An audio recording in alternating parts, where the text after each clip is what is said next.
Good evening. I'm Sister Catherine Ryan, and I'm privileged to be the Executive Director of Maryville Academy. Welcome to this evening's edition of Children First. This is a monthly program that we have to tell you about services that Maryville Academy staff provide for children and families in our community. The programs that we have include support for families and their children at home, include some transition and shelter care, include some residential care for children who can't be at home for a while, and include a behavioral health hospital for children, adolescents, and young adults. This is what we'd like to tell you about tonight, and my guest is Teresa Magazzini, who is the administrator of our behavioral health hospital. Teresa, would you tell us the name of our hospital and where it is?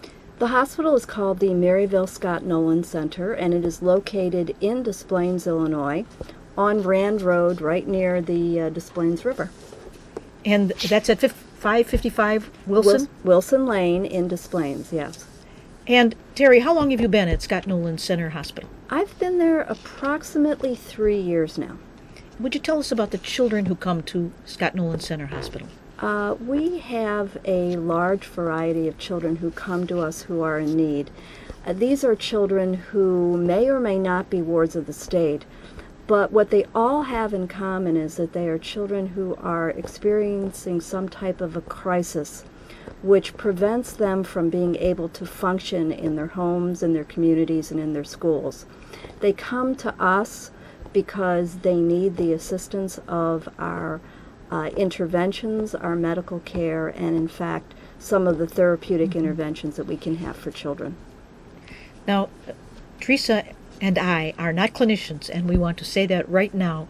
So we'd like to share with you a very helpful website from the National Institute of Mental Health. If you would like information about diagnoses, kinds of treatment, different research that's been done, this is an excellent website to begin that research. Any descriptions of a clinical illness that we might refer to tonight can be found on the website for the National Institute of Mental Health. What we can do is talk to you about programs we have and some supports that we have for families, and you can find on that website as well some other information about support groups. Teresa, could you tell our viewers a bit about the types of issues and difficulties our children are dealing with when they come to our hospital? Many of these children have been traumatized from an early time in their lives, so therefore they frequently struggle with depression.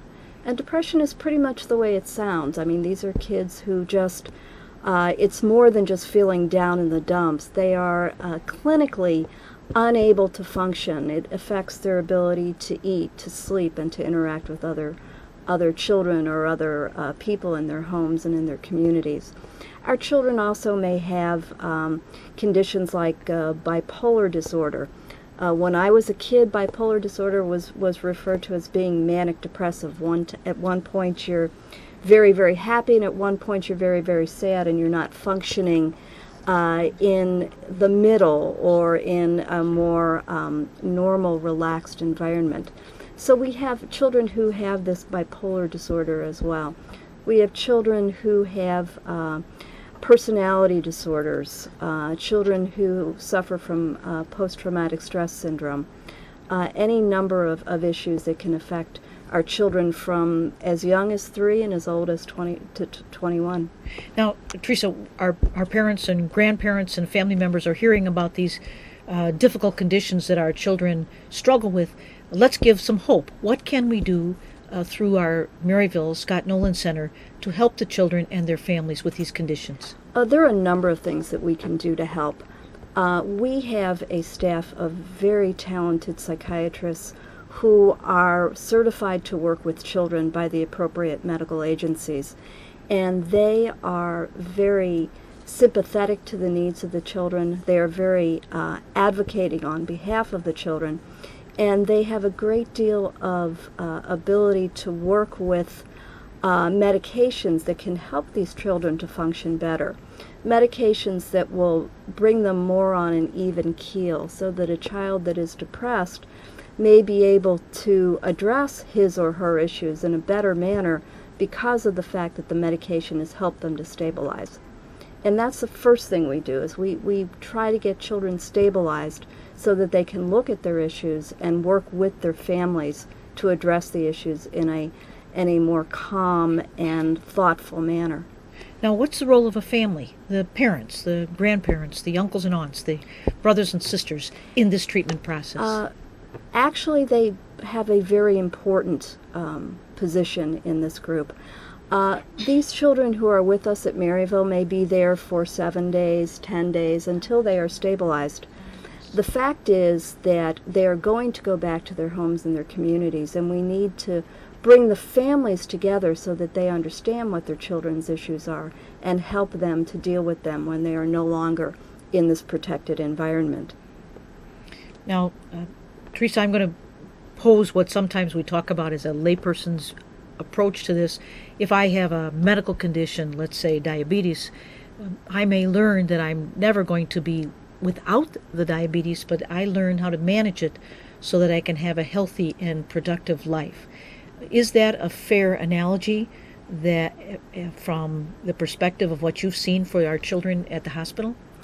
It is. Many of our children have essentially what is a chronic illness. Mental health issues are an illness, and they can be treated, sometimes with medication, sometimes with a combination of medication and other interventions such as therapy. But these are issues that most of our children will struggle with over the course of their lives. Now, we've heard about persons who serve in the military go into a combat zone, and from the trauma that they experience, they may come home with a condition called post-traumatic stress disorder. This PTSD, does this happen with children as well? Yes, it does. I mean, it's not only the type of trauma that you see in a very dramatic battle scene or something like that. Our children, many of our children have been exposed at a young age to neglect and abuse, sometimes from their families, sometimes by strangers. And this is these interventions at young ages can really cause our children to struggle with their growth and with their potential. So we need to intervene as quickly as we can with these traumatized children to give them a chance to be able to cope with the results of what has happened to them at a younger age. Now, before I ask you, Teresa, how families can reach out to the hospital, I want to take us back to the website for the National Institute of Mental Health, because I think that someone seeking general information can go here for some beginning, researched, helpful information. And now I'm going to bring it back, Teresa, and I understand we have a caller. So if we could have our caller ask your question, please. Hey, thanks for taking my call. I just want to ask about some of these children. Would the kind of therapy more involve more of an immersion with a lot of the children who have the same conditions kind of being together and learning from each other, or is it more of like a slow process, possibly even isolation, just to get comfortable at first? It is really a combination of all of those interventions.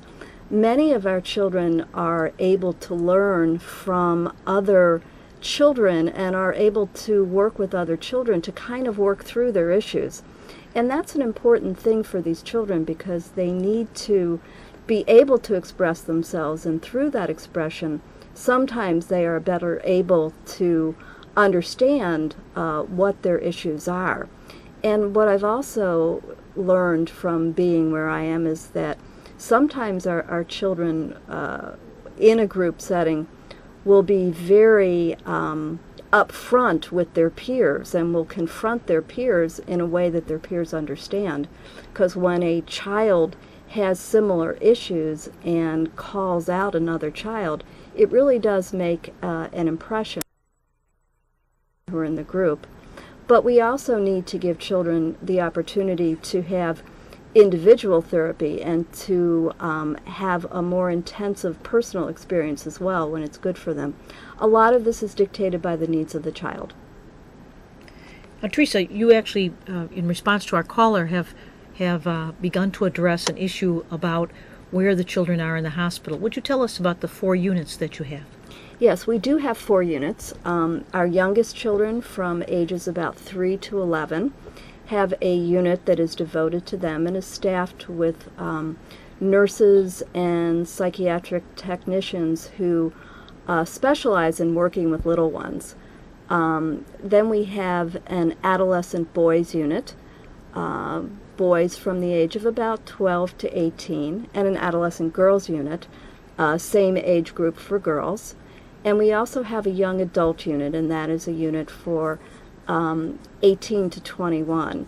And we found that when we are able to staff separately in these different units with these different age groups, it helps the children who are assigned to those units or living in those units to express themselves more fully than they might if they were in an environment with young males, or if the children were working in an environment with teenagers who have different issues to address. Now, do you personally have the opportunity to meet the children who are at the hospital? I do. Not as often as I would like to, and I certainly wouldn't want to impose myself into their treatment regime. But that's what we're all about, is working with kids. So I do go up to the units and try and be supportive when I can. And would you share with our guests for the program some of what you've observed about our children as an administrator experienced with healthcare, yet a layperson compared to the psychiatrists and the psychiatric nurses? I would say that these are children who are extremely needy. You will see children who are in an environment with people who are virtual strangers to them but find themselves needing to attach to someone because of some of the issues that they suffer from. I've seen a lot of kids who are aggressive in the sense that they may not be able to express themselves in any other way, but in acting out towards other staff or other children. These are many of our children who are most troubled, and that our psychiatrists spend a great deal of time with to try and see if there's a way to help them to get over their need to be aggressive. And sometimes they're actually aggressive to themselves as well. Now, Teresa, we want to come back to some of the care, but some family members who are watching may ask the question, how can this care be paid for? We do take Medicaid, we take insurance, but mostly what we are about is caring for children. So if there is a family that has no source of payment whatsoever, we will work with them to get their children the help that they need. You will not turn the child away because the family doesn't have the money. That is correct. That's important, I think, for our families to know. It's challenging enough for a family whose heart is being stretched by the difficulties their child is enduring, and then think they have no place to go. So we want to assure families that we want to be able to help them in their circumstances. Now, Teresa, I think a fair question might be just how in the world did we persuade you to come to Maryville Academies and to work at our Maryville Scott Nolan Center? Well, my background is as a lawyer and as a prosecutor. And during my career as a prosecutor here in Cook County, I had the absolute pleasure of working with you on several occasions. Much of the time that we worked together in our prior lives had to do with juvenile issues, and that has always been an issue that is very close to my heart. I worked with children who were abused and neglected back in those days. So as strange as it may be to have a lawyer working or running a children's psychiatric hospital, it turned out to be a very interesting fit because I do have experience in the issues that some of our children are struggling with. Also, part of the time when I was in the Cook County State's Attorney's Office, I was working with the health care agencies for the county. So Stroger Hospital, Provident Hospital, the medical examiner's office. So I had experience as a healthcare lawyer in working with some of the regulatory bodies that we need to work with. So that experience and a lot of support from my colleagues at Maryville has been very helpful to me. Now, Teresa, just as I gave a disclaimer about clinical matters, that we're not clinicians and we're not giving those clinical advice, I also want to give this disclaimer that I'm about to ask you about a legal question, but I'm not asking you to give legal advice. But our viewers, I'm sure, would be interested to know about the idea of informed consent. Can you just give us a little descriptor of what that term means and how it relates to our children who are at the hospital? Informed consent is something that we are all entitled to as users of the healthcare system. If I go to my doctor, I want to know from him what my condition is. I want an honest appraisal of what my medical situation is and what types of interventions I could have that would make me better or would help me to be cured or help me to proceed in my course of medical care. And because of that, I am entitled to ask any questions that I want about what the medication is, what my chances of significant improvement are, and what the side effects are. The same is true of issues with children who have mental health. So children who have parents who are acting on their behalf are entitled to know what the child's condition is and what can be done to help that child. And if we are prescribing medication for that child, those parents have a right to know not only what the prognosis is with the medication, but also what are the side effects? What is the long-term danger to using some of these drugs, if there is any? So informed consent is something that we should all be aware of so that we are certain that we're making the right decisions for ourselves or for our children. And now, Teresa, I'm going to ask you about another legal issue that I know arises for our older children. The laws in the state of Illinois and many other states provide that at a certain time, as designated by that state, it is the young person, the child or the adolescent, who makes the decision about who is entitled to the information. That decision is removed from the parent by law, not by us, but by law. And I'd like you just to say a little bit about that, because I think many family members will be surprised and want to understand this. That is true. Clearly at age 18, children turn into adults by law. And at that very point, those previously children, now adults, have the right to make all of their own decisions unless a court has determined that they are unable to do so. And that is a very difficult thing for a parent who has spent so much time caring for their child and caring for their needs. Although it is true that at that magical age of 18, the now adult has the right to make those decisions, we encourage those young adults to continue to work with the family because the family is their support system. So although it is ultimately their decision, we encourage them to continue to work with their family and to get the advice and support that they need from their moms, their dads, or their other relatives. And how, at Maryville Scott Nolan Center, can we also offer support to the families? We are always anxious to have the family participate in any way they feel comfortable with. So they are invited to visit their children when they can. They are invited to participate in family counseling, to be parts of the staffing. And if there is an issue where the family wants to come in and lives far away and doesn't have the transportation to come in, we do make every effort that we can to find a way to assist them to come down to our facility to see their child. It's very important to keep that family contact, isn't it? Absolutely. So we are sharing tonight the services that Maryville is able to provide through Scott Nolan Center, which is our behavioral health center. And our guests have heard a little about some of the children who come to the hospital who need this care. I want to emphasize, and I know you do, Teresa, that really, if children don't need to be in the hospital, if there is another appropriate setting, that's where they should be. The hospital is one service we have when children need this kind of intensive intervention, briefly, for a short time, but this intensive intervention in order to help stabilize them.